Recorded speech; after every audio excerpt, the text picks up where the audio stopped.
Régulièrement, les préfets du district de Nyon invitent les syndics pour une assemblée ce jeudi. C'est à Perrois que ça se passe et c'est la première de la nouvelle législature. L'occasion pour nous de faire le point sur la vie des communes avec vous, Madame Chantal Thurin. Bonsoir, merci d'être avec nous. Bonsoir. Vous êtes préfète du district de Nyon au même titre que Jean-Pierre Deria et il y a plein de questions qu'on aimerait vous poser. Alors, j'aimerais commencer par une volontairement candide et naïve. Ces assemblées de syndics, ça sert à quoi ? Alors, il faut savoir que ces assemblées de syndics découlent déjà d'une loi, qui est en fait la loi sur les préfets, qui stipule que les préfets doivent réunir au minimum une fois par année les autorités municipales, ceci afin de pouvoir échanger sur des sujets qui concernent l'ensemble du district. Très bien. Donc, ça nous permet en fait de présenter certaines choses à l'ensemble des communes sans devoir chaque fois aller vers une commune après l'autre. D'accord, mais de toute façon, cette tournée des villages, vous la faites aussi. Voilà, alors on fait les visites de communes, où là, alors, on fait une surveillance, on regarde au niveau des registres et au niveau de la gestion globale de la commune. Mais ces séances de ces assemblées de syndics sont principalement pour permettre aussi à des personnes extérieures, à certains services aussi cotonaux de venir et de pouvoir échanger avec les municipaux et présenter quand il y a des modifications de loi ou autres. D'accord, mais alors ça, c'est selon votre volonté de préfet nyonnais ou c'est des impulsions du canton ? Quand vous décidez, par exemple, cette semaine, d'inviter l'ADCV et l'UCV à parler de la LAT, alors ça fait beaucoup de termes techniques, c'est de votre initiative ou c'est le Conseil d'État qui vous demande de faire passer ces associations dans vos communes ? Alors non, dans le cas précis, ce n'est pas une demande du Conseil d'État. Certaines fois, le Conseil d'État peut nous demander de les recevoir eux pour parler de certains sujets. Nous avons une fois M. Lebas qui est venu parler de la politique de la migration chez nous.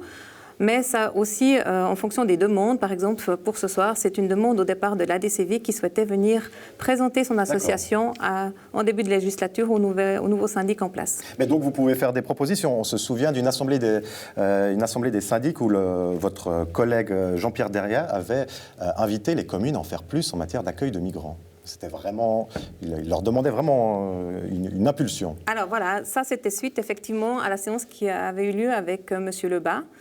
Mais ce qu'il faut savoir, c'est qu'il y a un bureau de cette assemblée des syndics qui est formé par des représentants des syndics du district.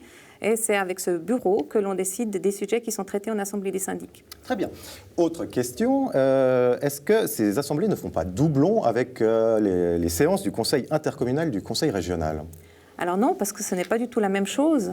Une assemblée des syndics, c'est plutôt un moment d'échange, de discussion, de prise de connaissance de certaines informations, mais ce n'est pas une assemblée qui va pouvoir prendre une décision formelle. Par contre, le conseil régional, c'est une association intercommunale avec un comité de direction, avec un législatif et qui peut prendre des décisions. Et puis, rajoutons à cette différence importante que toutes les communes du district de Nyon ne sont pas membres du conseil régional. Tout à fait. La LAT, donc sujet, vous voyez les communes se débattre avec cette problématique. Est-ce que les syndics vous appellent vraiment, vous demandent de l'aide ? Alors, de l'aide, pas directement, mais simplement, il y a beaucoup de questions. Il y a toujours une période maintenant d'incertitude puisque les données ne sont pas encore toutes connues. Ce sujet est encore en discussion au niveau du Grand Conseil. Donc, c'est beaucoup, en fait, de savoir comment va se passer la suite et quelles sont les implications. C'est un sujet qui est débattu déjà depuis de nombreuses années. Donc, certaines communes ont déjà pris les devants. Mais vous, à la préfecture, vous recevez des coups de fil de temps en temps d'un élu d'un village qui vous dit « là, je ne comprends plus, je ne sais plus ce que je dois faire ».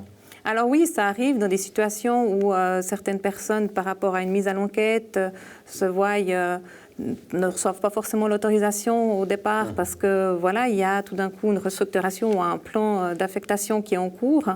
Donc oui, au niveau de la population, ça suscite des interrogations. Et on s'est rendu compte qu'il y avait aussi beaucoup de personnes qui avaient tout d'un coup déposé des permis de construire simplement dans la peur de ne plus pouvoir le faire. Par anticipation. D'accord. Pour en revenir à cette assemblée qui est aussi relativement conviviale, parce qu'elle est toujours suivie d'un petit repas ou d'un apéritif, je crois, ces 47 syndics, femmes et hommes, vous les avez déjà toutes rencontrés ? Il y a eu beaucoup de changements après ces élections communales ?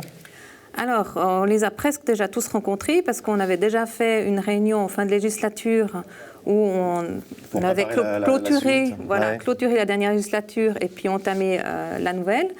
Donc, on avait une réunion au mois de juin. En plus, on a eu l'occasion d'installer toutes ces personnes. Alors, c'est clair qu'on s'est réparti ces choses avec mon collègue. Est-ce qu'il faut une grande hygiène de vie pour être préfet ou préfète ? Alors, disons qu'il faut aussi avoir un bon estomac. Il faut avoir un bon estomac. C'est ce que nous disait aussi Jean-Pierre Deria il y a quelques temps. Oui. Écoutez, on espère que tout va bien se passer. Et puis, évidemment, la vie des communes, c'est quelque chose qu'on suit chaque semaine sur NRTV. Madame, merci beaucoup d'être venue. Merci à vous.